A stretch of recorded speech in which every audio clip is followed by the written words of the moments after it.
Hello and welcome to Academic Appointments CPD recording of Getting the Most Out of Pinterest. My name is Danni Johnson, I'm the Marketing Manager here at Academic Appointments and I was joined by Alisha Kelly, our Marketing Executive. The purpose of this CPD is to help our education staff use Pinterest better within their daily routine. So without further ado, let's get on. So, some of you may have heard of Pinterest before. You may already have an account, and on the day we actually found that everybody but 2 people had the account already set up but weren't aware of really how to use it. So it is a social media networking site. It is somewhere where you can kind of think of it as being a virtual scrapbook. It allows you to store all your ideas in one place. It's completely free. And there is actually an app that you can use via your mobile, so it's really quite easy and useful. So what we're going to do is just take you through an introduction and then go through some benefits before Alisha actually shows you exactly how to set up an account. So there are 150 million monthly active users. The average time spent on Pinterest per visit is 14.2 minutes, so not that long at all really to pull what you need from it. 75 billion ideas on Pinterest, and 80% of users access Pinterest through a mobile device. So as I said, very useful. So the benefits. So for you guys in education, there's a vast number of benefits, and these are just some of the ones that we've taken that benefit yourselves. So organising and gathering vast quantities of information. So as teachers or teaching assistants, you'll have a number of resources. This is a really good place to keep them all, so you can refer back to them. It's great for connecting with others within the education profession. You can learn from them, you can share good practice, and you can upload your own images. So Alisha will go through that with you later in her presentation. But it's a really useful tool. Say for example, you've seen something that you think, yes, I'd like to print that out and put that on my wall in my classroom. This is somewhere where you can actually do that, pin it to your board and refer back to it later. Now we have known some of our education staff, particularly teachers, to share resources with the students via Pinterest. Now this depends on the school that you work in and whether they have the ability to allow Pinterest on your browser. Most schools now are moving towards a digital landscape, so they probably will be able to allow this, but it's a really useful tool because you'll be able to share a board with the students and you can set them up on their accounts and you can manage those accounts. It's really good for visual learners as well, so there's lots going on a page, and it's great for internet research tasks because you can do the searching through there. As I said, it's visual, it's full of images, and you can also use it on the go. So you download the app, or you can use it on your desktop, whatever is easier for you. I personally have used it for planning my wedding, which I got married in May, and this was an absolute godsend because it allowed me to search on my break and then pin things to my board to then look at later when I got home. So really useful. You'll be able to use it for things like pinning on job advertisements that you've seen that you think, oh, I'd maybe like to look at that later. You can pin it to one of your boards, which you can make private so you don't have to share with anyone. Again, Alisha will go into detail with that. But useful tool again, just to be referring back to all the time. So we've just got a little video for you to watch. We've taken this from Pinterest Help Guide, so hopefully it'll give you just a little bit more of a brief overview of what Pinterest is.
So now what we're going to do is we're going to create a Pinterest account.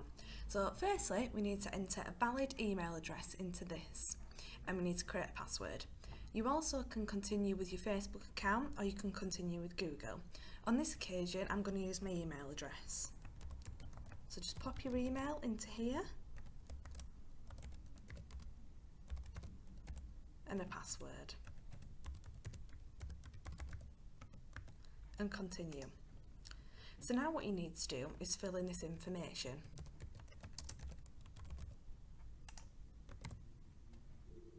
and sign up. And once it's loaded, it will bring up this page. So what we need to do firstly is follow five topics.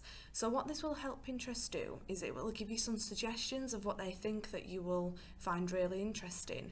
So on this occasion, we're going to pick education because this is going to be a good starting point for us. Also, feel free, if you want to use this as an own personal account, not just for work, pick what you're interested in. So I'm also going to pick art because I feel like this will be relevant to education, bring up some nice art resources. Design, maybe let's go for travel and draw, and then we press done. So just want to mention this Pinterest browser button. It's a really good resource, but unfortunately we can't have this on our IT system. It doesn't allow us to enable it. But I'm going to drop some useful links into the presentation at the end, and it will give you a step-by-step guide of how you can set it up. So for the moment, we're going to press skip. If you are watching it and you would like to go through with it now, you just press get it now and it will take you step through by step. But like as I say, follow this, then press skip. And then go back. Oops, sorry, no, skip and skip, obviously. Right, so that's just loading. So as I say, that's now brought up, as you can see, some suggestions of what I would maybe like to pin to boards. So I'm just going to go through what the different pages actually are on Pinterest. So this page, this is all the suggestions that Pinterest is telling us that we might find useful. So them 5 topics that we pick, this is where that's populated from. So here all your notifications will feature. In inbox here, this is where some people might send you some little messages, or you can communicate with others. So your notifications will tell you when someone else has saved a pin that you've saved. So it just keeps you up to date, or it might tell you that someone's just put some new pins on. If you go on the little saved icon, this is your profile. So as you can see, where I populated that information at the start, this has brought that up. And these are the boards that we've followed at the moment. So ignore that notification. And this is where the boards that you have made will feature. So firstly, let's do some searching and create a board. So using your search bar at the top, this is what the trending ideas are at the moment. This is where you will search what you're looking for. So in this example, let's say that I'm a science teacher in a secondary school. So for me, I would search science resources. Make sure not to press the enter button, because if you do, it will just pick the top, and what we want to do is search the whole of Pinterest. So press. And then this, as you can see, it's brought up loads of science resources, really good ones on here. But using these little buttons at the top, you can limit it down even more. So here we go, teaching, that's a brilliant example. So this has brought up some good teaching science resources. So it is good to check that they are good sources. So what you can do is click onto it and it will take you straight through to the website. So what you need to do is check that it is a good website and nothing that you pin in might be unsafe, because obviously we're working in education. So as you can see, this looks like a good website. What I would usually do is go into a bit more detail, just checking it thoroughly. But obviously today it's just a little video of how you can use it. So always make sure to double check that this is a good website to use. Teachers Toolkit is a good website to use, so we're fine with this one. So that's a good example. I'm just going to cross that back off. So we're going to save it. So using this little icon at the top, we press save. So click to save this pin for later. So save. So as we mentioned earlier, this is how Pinterest is really good for saving the resources that you might want to come back to at a later date. They might not be useful for this time. So it's just really good for that, because you often find that you find these really good resources and then you think, oh, I'll use that at a later date, and then you can never find it again. So this is really good for that. So we need to name the board. So I would name it something that it's going to be easy to remember why you've called it that. It sounds silly, but sometimes you might name like a file and you're like, why did I call it that? I can't find it now. So it would be good to call it Science Resources Teaching. So exactly what we search in the toolbar at the top, we're going to call it. So this is giving us some suggested name boards, so you might want to use these, and we're going to press create. So now that has come up with a little message at the bottom saying that's saved. And what it has done, which it shouldn't usually do this, is it has taken us back to the screen where we first started. What it will usually do is, I'm going to show you, so if we go back on recent searches, we can go back to Science Resources, back on our little tabs, Teaching, and let's save another pin. And now press save, and again that will save it, and there we go. This is what I mean. So when you do save your resources, your page will stay up, so you can keep going and pin as many resources as you like. So just going through, again, clicking on it, checking the links okay, just making sure everything's really safe. Pinterest does work really hard to make sure that everything is fine on here, so you shouldn't have anything to worry about, but it's just double checking because it's better safe than sorry. So as you can see, if we go back onto saved, this will show us the boards that we've made so far. So this is the board that we made about 2 minutes ago, so there it is. I've not mentioned this, so I'm going to mention it now, is secret boards. So this secret board will be good for where you can upload your own resources. So we might just want to call this own teaching resources. We want to make sure that it's always on the secret tab. If it's red, this will mean that it is on secret. If it's grey, that means that it's not secret. So like I say, which it should populate itself, always make sure that that's on red and create. So now you can see we've got our own little board here. So if I just hover over here, which you can just see it popped up, and we want to click here. I mentioned earlier about this browse button. We're not going to do this at the moment, but if you want to at the end, I'm going to put the links in like I mentioned, and you can go through step by step. But I'm just going to press not now. Right, so that has done that. So now we're going to click back on. And now you can see upload pin save from website. Firstly, I'm going to show you how to upload a pin. So choose photo. So let's just choose Danny's engagement. And I would probably call this board own teaching resources. Obviously this isn't in this example a teaching resource, but no, we wouldn't, sorry, what am I talking about? We'd pin it to the board that we just made. So ignore that, pin it, we've already made the board. You can tell, you can write a description in here about what the pin is. So you might just want to put Danny's engagement. Well, and save. And then you can see it now, see what it looks like in the board. So like I say, this is secret, so it's really good for saving images and resources that are your own that you don't really want to share, or worksheets in school that you're not allowed to share as well. So that's how you do the secret board. And now I'm going to show you how to save from website. So you just click this little icon here, and then you would copy and paste this at the top, and you would paste it back in here, and then you would press next, and that would take you through. And again, you would go through and save it to a board. So this would be really good maybe for jobs. So if you're looking for a job, you might want to create a board saying jobs to look at, because often as well you might see a job and then you might go to look at it later and it's not there anymore, and you're like, oh, I really wanted to apply for that. So that beats that little challenge that you've got there. So we was asked if you could upload PDFs or Word documents in the training. Unfortunately you can't, it needs to be an image like we just went through, but Pinterest is image anyway, so you probably wouldn't find uploading Word documents very useful, because as you can see all these are images, because it's like a visual board really, so images work really well on this. And now we're just going to go through how to follow pages. So we're going to get up our page, so academic appointments. So I just searched this in the top here, and there we go, here we are. So as you can see, these are all the boards that we've created so far. I work really hard, and so does my manager, to make sure our boards are all up to date. But if there is any suggestions that you'd like to make, boards that you'd like to see, then please let us know, because we'd be more than happy to make sure that everything's up to date and add things that you guys want and that are going to find useful. So to follow, you simply click on this button here.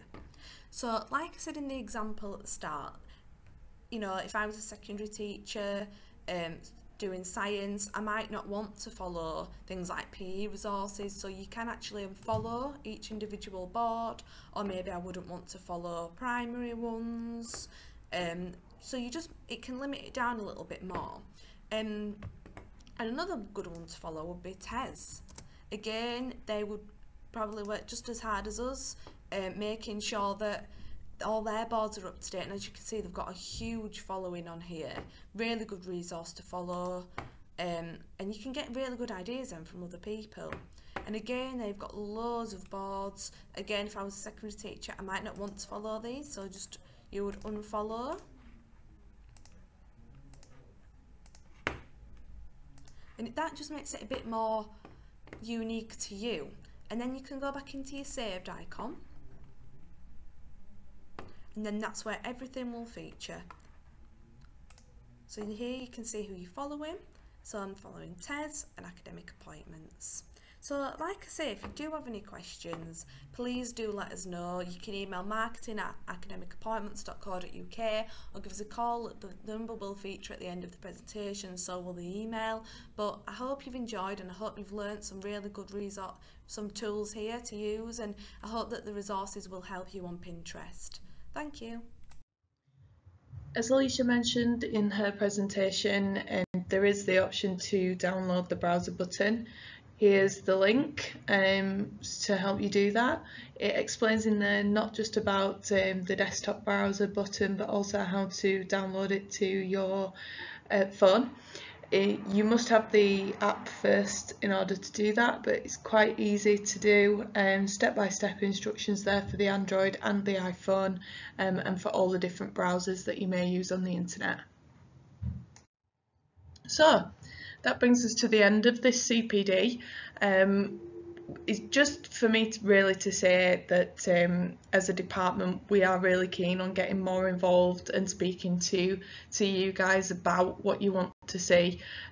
We know that education is moving into a technology kind of phase, and social media is becoming more of a tool in the classroom.